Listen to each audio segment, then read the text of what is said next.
Энэ хаврын чуулганаар бол хувь хүний орлогын албан татварыг бүхэлд нь 1% болгох ийм хуулийн төслийг санаачлаад өргөн барьчихсан байгаа. Сая өнгөрсөн 3 дахь өдөр энэ төрийн байгуулалтын байнгын ороогоор ороод энэ хаврын хилцэг асуудлын дараалалд орчихсон байгаа.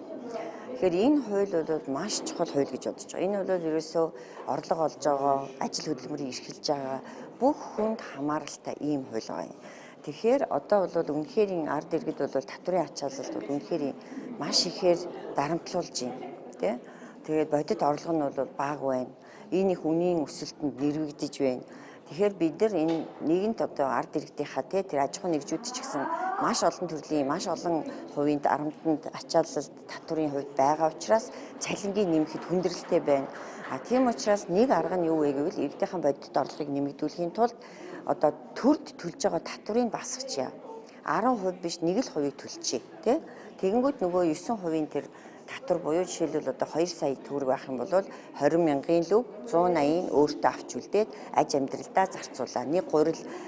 Нэг одоо шуудаа гурал, нэг уут будаа авчгаал гэж байгаа. Ингэж төр нь өөрөө иргэдээ татврын бодлогоор дэмжиж бодит орлогыг нэмэгдүүлэх гэсэн. Энэ хамгийн чухал хууль учраас энэ хуулиа бол маш эрчимтэй одоо энэ гишүүн дээрээ дэмжүүлэх ажлыг хийн. Хамгийн гол нь энд бол олон нийтийн дэмжлэг маш чухал.